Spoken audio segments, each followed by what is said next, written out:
Everyone, আশা করছি আপনারা সবাই খুব ভালো আছেন। আমরাও মোটামুটি ভালো আছি। রিদ্ধি কয়েকদিন ধরে বলছিল মা বাবুল্যান্ড যাব, অনেক বেশি করে বলছিল। আসলে আপনাদের দাদাভাইয়ের শরীরটা অনেক বেশি খারাপ ছিল, মানে বিভিন্ন ধরনের সমস্যা, পেটের সমস্যা, জ্বর, বমি, বুকে ব্যথা, অনেক কিছু, অ্যাসিডিটির প্রবলেমও হয়েছে।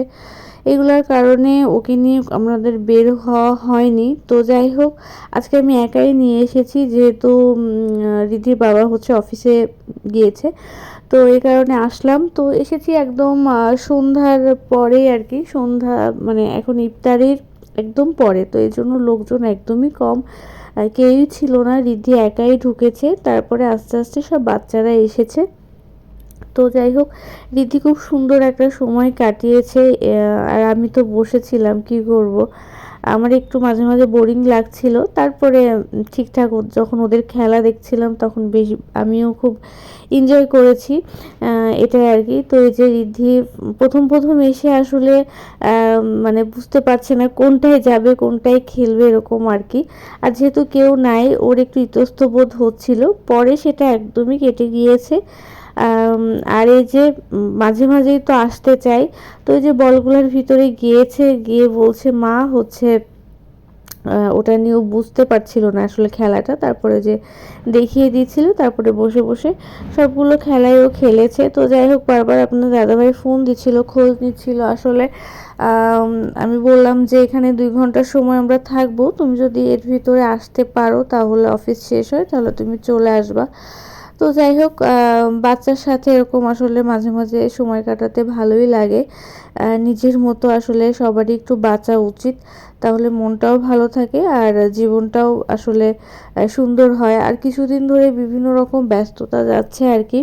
আজকে আবার মানে কি বলবো, বাসার খাটের, আমার যে বেডরুমের যে খাট আছে ওটার জন্য আমি হচ্ছে কি বলবো, জাজিম তোষক এগুলা সব বানানো হয়েছে নতুন, সেইগুলা আবার আসবে। সব কিছু মিলেমিশে খুবই ব্যস্ততায় দিন যাচ্ছে। আর সব থেকে বড় ব্যাপার, মনটাও বেশি ভালো না, কারণ রিদির বাবার শরীরটা অনেক বেশি খারাপ। বাসার কেউ অসুস্থ থাকলে কোনো কিছুই ঠিকঠাক আসলে হয় না।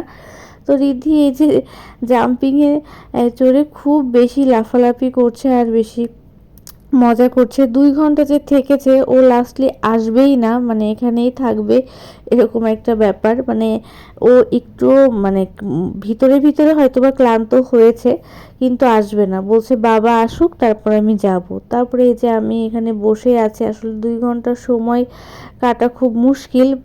ফার্স্টে তো মোবাইলে আমার নেট ছিল না, তারপর ওখানে হচ্ছে ওয়াইফাই কানেকশন আছে, পরে ওটা কানেক্ট করে নিলাম।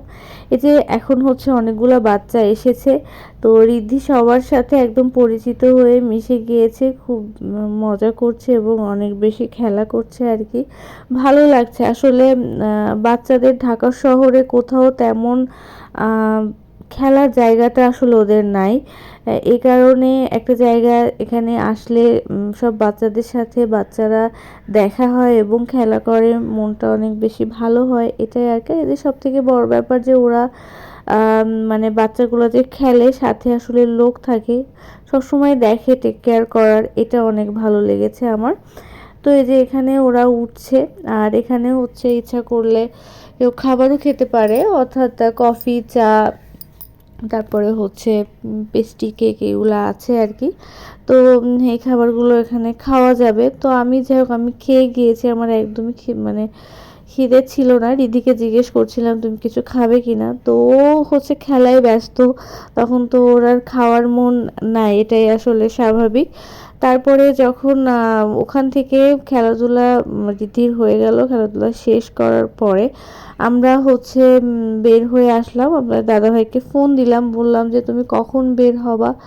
তো যাই হোক, তারপরে হচ্ছে রিদি বললো যে আমি হচ্ছে মা চিকেন ফ্রাই খাবো। তারপরে নিচে যে ওকে চিকেন ফ্রাই অর্ডার দিলাম, আমিও খেলাম। রিদির সাথে আজকে অনেক ভালো একটা সময় আসলে কাটিয়েছি। আর আজকে যে টিকিটটা কেটেছি, তো 800 টাকার একটা প্যাকেজ ছিল 2 ঘন্টার জন্য। তো যাই হোক, তো রিদ্ধি এটা দিয়ে আমরা নেক্সট দিনও আসতে পারবো, তখন জাস্ট আমার হচ্ছে মানে গার্ডিয়ানে ঢোকার জন্য জাস্ট 172 টাকা পে করতে হবে, ও আর একদিন হচ্ছে খেলতে পারবে। এটা বেশ সুন্দর ছিল। আর যে এখানে আমরা চিকেন ফ্রাই অর্ডার দিয়েছি, এখন মা মেয়ে খাবো। তোমাদের দাদাভাই এখনো আসেনি, আমরা ওয়েট করছি, আসলে একসাথে সবাই মিলে বাসায় যাব।